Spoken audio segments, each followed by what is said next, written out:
Vale, pues sobre lo primero creo que ya Tan nos daba como un vistazo a lo que pensamos en torno a por qué el lenguaje o por qué este manual no podía quedarse pensado solamente como un manual de lenguaje incluyente en torno a estas luchas feministas que se han dado y que después fueron de las disidencias también, sexogenéricas o identidades sexogenéricas particularmente, porque nos dábamos cuenta justo que si no metíamos este otro cariz, ¿no? O este otro enfoque interseccional, dejábamos fuera un montón de cosas que no se alcanzaban a reconocer al momento de nombrar, ¿no? Y cuando digo nombrar, pues también me refiero a cosas que van más allá de lo que decimos o de lo que escribimos.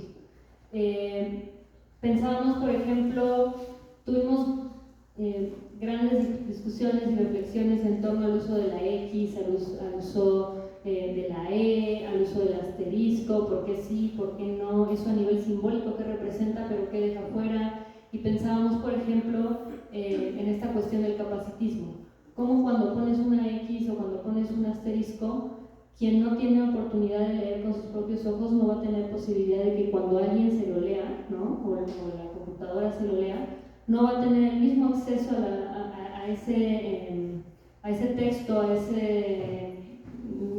herramienta, de la misma forma que la tenemos las demás personas. Y ahí comparto algo que me gusta compartirles de repente, no sé si lo hice en el espacio de reflexión.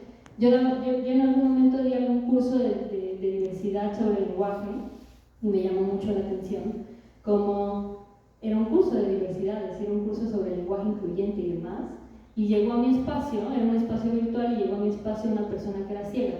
Todo el material que yo tenía era visual.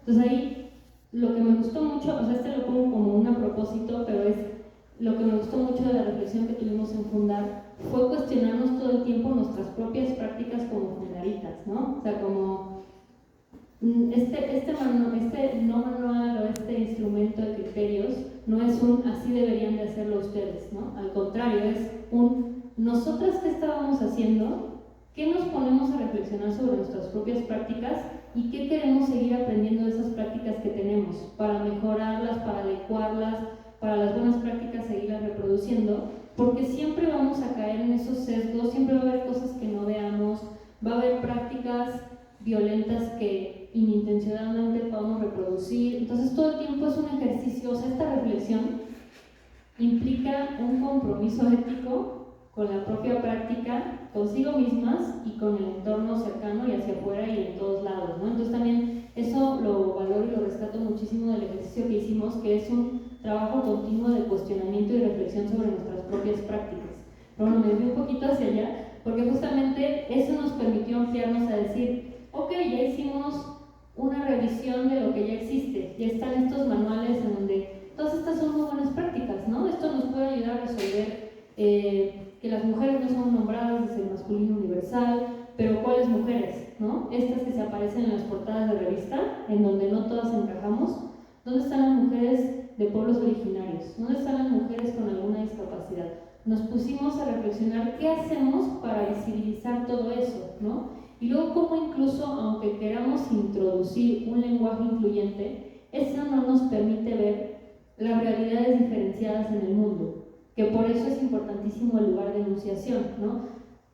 Por ponerles otro ejemplo, hablábamos mucho de cuando hablamos de personas desaparecidas en un contexto muy específico, que es una de las agendas que llevamos en Fundar, y decíamos, aquí es importantísimo utilizar el término hombres, y no porque estemos haciendo alusión, o el masculino, y no porque estemos haciendo alusión al masculino universal, sino porque aquí es súper importante y relevante dejar en cuenta que esta problemática social afecta de forma diferenciada a los varones y a las mujeres en este otro sentido. Entonces, incluso esas discusiones son de, si nos vamos con algunas estrategias muy específicas del lenguaje de no uses el masculino universal, di personas desaparecidas, en un contexto en donde es importantísimo visibilizar que esas personas desaparecidas eran varones, perdería el sentido político, ¿no? Entonces creemos que es importante, justo ya lo van a ver en los criterios, claro que sí también tenemos unas estrategias generales cuando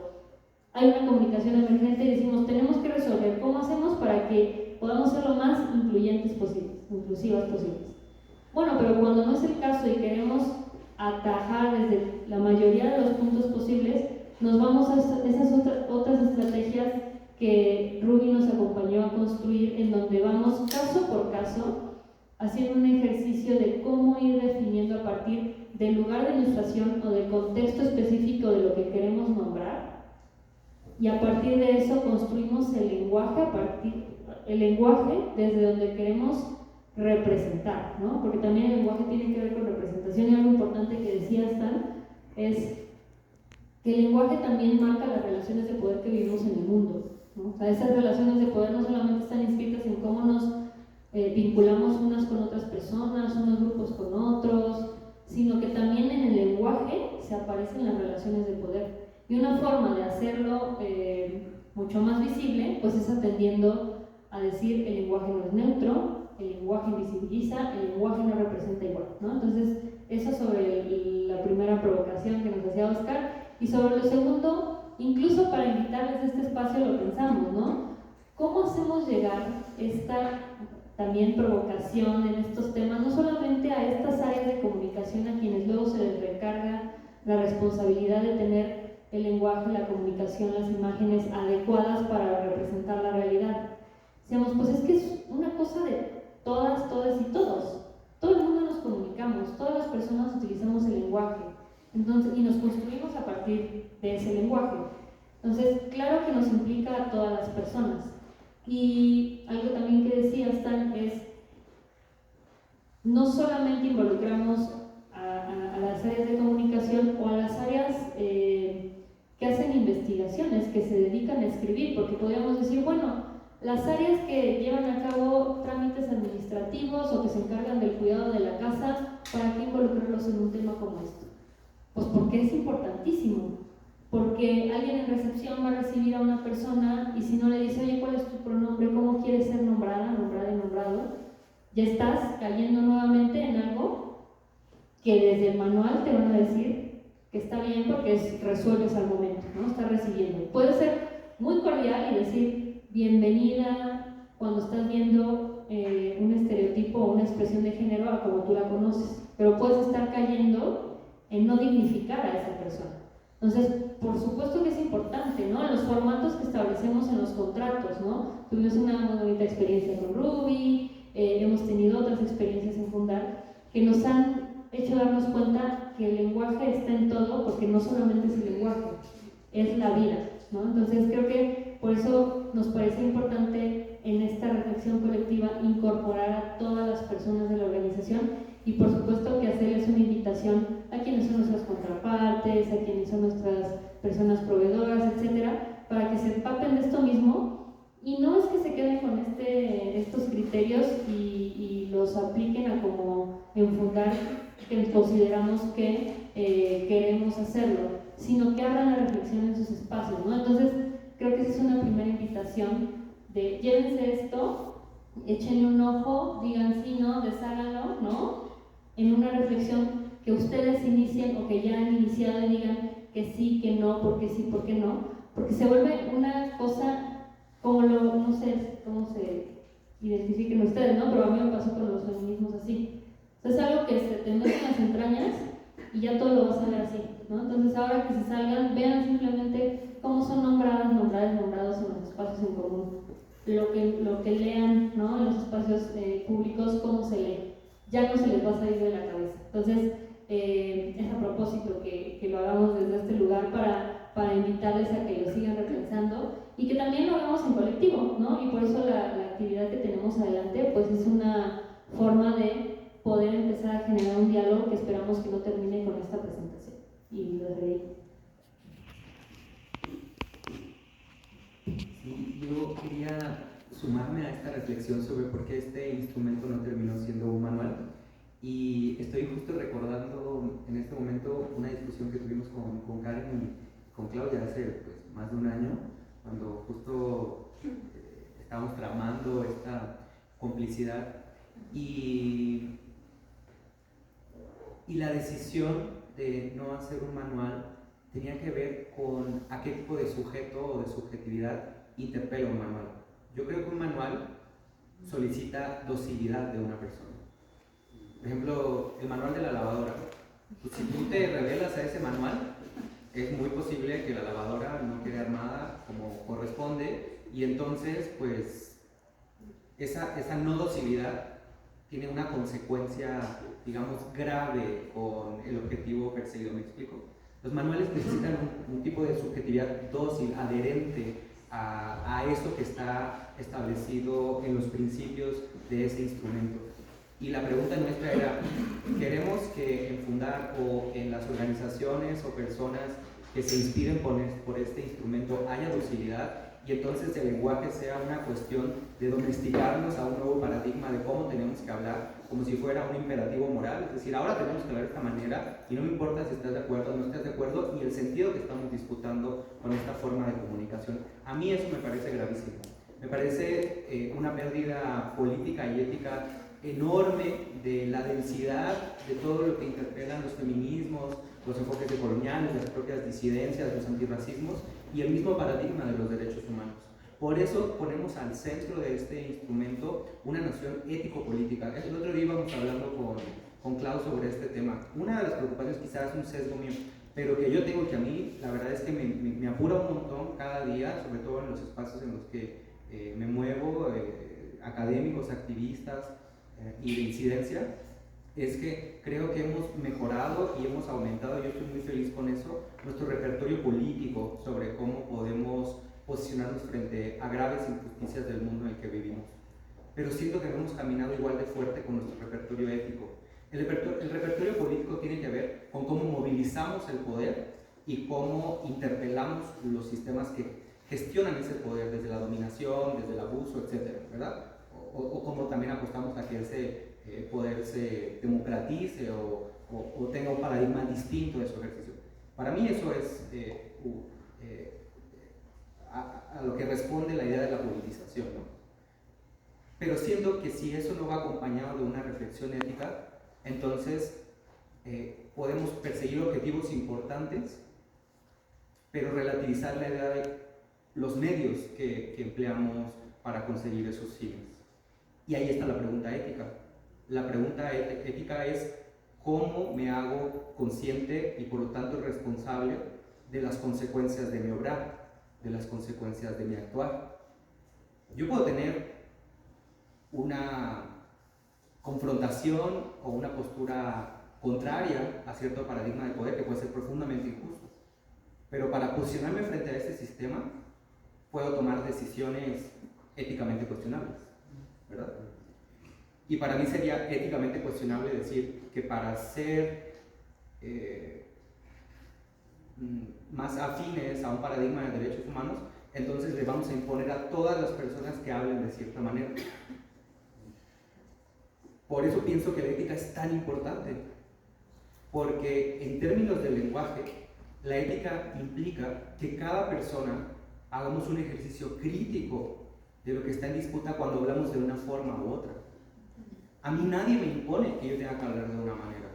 Yo reconozco que si hablo de esta forma, habrá una consecuencia, la que sea. Y al tener claridad de esa consecuencia, entonces ajusto mi actuar sobre la base del fin que estoy persiguiendo. Si mi hablar, aunque no sea sobre una idea de lastimar, afecta a una persona, yo pienso que éticamente puedo hacer la reflexión de qué acomodos preciso hacer para que esa persona sea dignificada. Por eso, para mí, creo que el instrumento es más ético. Es que político ya estaba el tema, ¿no? El lenguaje ya está politizado, pero creo que no está tan pensado o tan reflexionado desde un lenguaje ético. Yo estoy muy apurada de que no estemos hablando mucho de ética en el mundo en el que vivimos, o no igual de fuerte y de intensamente que de política, ¿verdad? Y por esa razón les quería compartir que lo primero que armamos antes de llegar a cualquier estrategia puntual, porque eso, podríamos haber seguido un manual y decirle, pues ni modo, ya tenemos un manual y eso es lo que hay que hacer ahora, eso es lo que toca seguir y es una obligación. Si hacíamos eso, quizás las personas, por evitar alguna represalia, pues se adherían a ese lenguaje, pero perdíamos toda la sustancia crítica y la y la puerta y la búsqueda de que cada quien fuera elaborando ese posicionamiento ético y se diera cuenta de lo que estaba en juego desde su propio actuar, ¿verdad? Entonces por eso, y además como en la primera intervención yo dije que ninguna persona somos neutras ni universales a la hora de hablar, siempre tenemos una posición de enunciación y una posición de escucha. Entonces desde ese referente fue que planteamos que entonces lo primero que teníamos que hacer era construir un posicionamiento colectivo respecto de cuál era el lugar de enunciación, lugar de fala, ¿no? Dicen en portugués, que la organización iba a tener en torno al lenguaje, ¿no? En torno a la comunicación. Y entonces, pues, yo creo que no me tardo mucho pero ustedes pueden revisar en detalle, si les comparto cuál fue este posicionamiento colectivo en el que yo me acuerdo que participaron, pues en esos grupos que hicimos donde estaba invitada toda la organización, la mayoría de las personas. O sea, recuerdo muy pocas personas que hayan guardado silencio y no hayan participado en ningún momento. Esto es un ejercicio colectivo y de integración de voces. Entonces, para escapar de la idea de obligación moral, de la idea de manual que pide subjetividades dóciles y que no reflexionan, solamente se adhieren a reglas y pensar que la organización podría tener un uso del lenguaje universal o neutral, pues lo que se construye es un posicionamiento que te da un lugar parcial, pero también un lugar situado y un lugar de responsabilidad. Entonces lo que dice este posicionamiento es que la organización plantea los siguientes puntos, pues como una elección colectiva de cómo construir el lenguaje. Y el primer punto es: hacemos usos del lenguaje a partir de estrategias consecuentes con la postura feminista interseccional y a favor de los derechos humanos de la organización. El segundo punto: en situaciones controvertidas respecto al uso de determinadas reglas y formas de comunicación, damos un valor preponderante a los estándares más armónicos con los derechos humanos. ¿Qué es lo que decíamos? Nunca estamos diciendo la gramática no es importante, solo estamos diciendo son más importantes los derechos humanos. Y si se puede cuidar los dos paradigmas, cuidamos los dos. Pero si hay que elegir, vamos a elegir la dignidad de las personas. En tercer lugar, elegimos formas de enunciación que evitan la referencia en masculino genérico a grupos heterogéneos. Que es lo que decía Karen. Los hombres importan sí, las masculinidades importan sí, y se les va a nombrar cuando sean un grupo integrado solamente por hombres y masculinidades. De hecho, hay todo un apartado de cómo construir lenguaje cuando el sujeto de referencia sea masculino. Pero si es universal, perdón, si es heterogéneo, si es plural, no cabe el masculino porque no corresponde a la realidad con la que se está trabajando. 4. Comprendemos el lenguaje como una construcción social que está sujeta a cambios que responden a movimientos y transformaciones colectivas. 5. Apostamos por estrategias que visibilizan a las mujeres, a las disidencias sexogenéricas, a los pueblos originarios, indígenas, afrodescendientes, a personas con discapacidades, a niñeces, juventudes y a cualquier grupo o persona en condición de desigualdad. 6. Cuidamos que nuestra comunicación dignifique la representación de grupos históricamente discriminados y o en situación de vulnerabilidad. 7. Hacemos explícita nuestra postura contraria a los discursos discriminatorios, de odio, estigmatizantes o que hacen apología de la desigualdad y las violencias. Que es también lo que en algún momento planteábamos, ¿no? No es una cuestión solamente gramatical o de marcas de género en las palabras, sino en cómo el lenguaje también puede agraviar, cómo el lenguaje también puede dañar, cómo el lenguaje puede lastimar a personas y grupos. 8. Respetamos la autodeterminación de grupos y pueblos, por lo que adecuamos nuestras comunicaciones a sus formas de reconocerse y nombrarse. ¿No se acuerdan de esa sesión cuando recuperamos a la sabiduría de Yasnaya Aguilar y cuando también hacíamos esta discusión de cómo hay pueblos originarios que niegan y que se posicionan frente a la categoría de homogenización de indígenas o el indigenismo como paradigma, pues por tener una reflexión colonial del origen de esta referencia, pero como también hay pueblos originarios o colectivos que se reconocen desde el paradigma de ser comunidades indígenas, y eso nosotras no podemos ser quienes lo resolvemos porque tiene que ver con la autodeterminación de los pueblos. 9. Respetamos la autodeterminación de la identidad sexogenérica, étnica y política de cada persona, en particular sus nombres, pronombres y categorías identitarias elegidas, porque hicimos un juego entre la identidad colectiva de los pueblos y la identidad de las personas como sujetos de derecho. 10. Apostamos por una política de los afectos, desde los usos del lenguaje, que se interesa por las implicaciones de las comunicaciones en el bienestar subjetivo y colectivo. Esa me pareció hermosa. Recuerdo clarísimo el momento en el que nació esta idea, porque dijimos, el lenguaje no es una cuestión nada más de letras y fonemas, es una cuestión afectiva, es una cuestión que nos afecta y esos afectos nos importan y es algo a lo que le ponemos mucha atención porque ponen en juego también la manera como nos cuidamos y cómo nos sostenemos. Y finalmente, empleamos usos de lenguaje accesibles, que es lo que decía Karen, y para todas las personas, que favorecen la participación de diferentes sectores de la sociedad en las investigaciones y discusiones que forman parte de la agenda de Fundar. Entonces, eso es quizás en lo que yo me quería concentrar, que miráramos esta densidad de posicionamiento que se construyó y que después deriva en estas dos grandes secciones. La sección de recomendaciones generales, que pues están ahí cuando no hay mucho tiempo para profundizar en cómo plantear una comunicación, pero después el documento se enriquece con todo un aparato que es un modelo de análisis casuístico de cómo podemos resolver una situación o una dificultad que encontramos para comunicarnos, que incorpore este posicionamiento paso a paso, haciéndonos preguntas. Entonces es todo un modelo a seguir de irnos haciendo preguntas para llegar a cumplir pues, los objetivos que nos hemos planteado. Pero en todo caso, y con esto cierro, pues se trata de objetivos que hemos dicho no son imposiciones, no son obligaciones morales, sino que se trata de elecciones éticas y políticas que hacemos porque estamos conscientes de lo que está en juego y no solo de lo que está en juego, sino de lo que podemos salvaguardar y cuidar con nuestra forma de comunicarnos.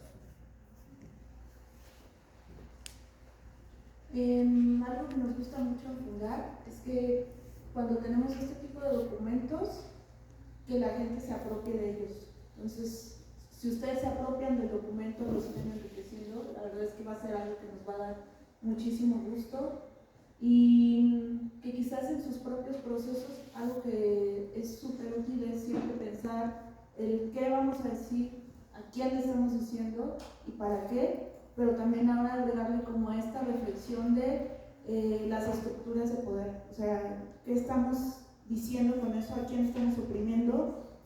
Que creo que es algo que estuvo presente en todas nuestras discusiones, que de alguna manera ya lo hacíamos cada quien en sus áreas, pero no necesariamente, o sea, siempre compartir la reflexión colectiva de cómo lo estábamos llevando cada una de las áreas y cómo lo estábamos abordando. Y además, siempre lo rico en Fundar de estos documentos es que son documentos colectivos, o sea, no es la voz, solo una voz y una imposición, justo como dice Rubí.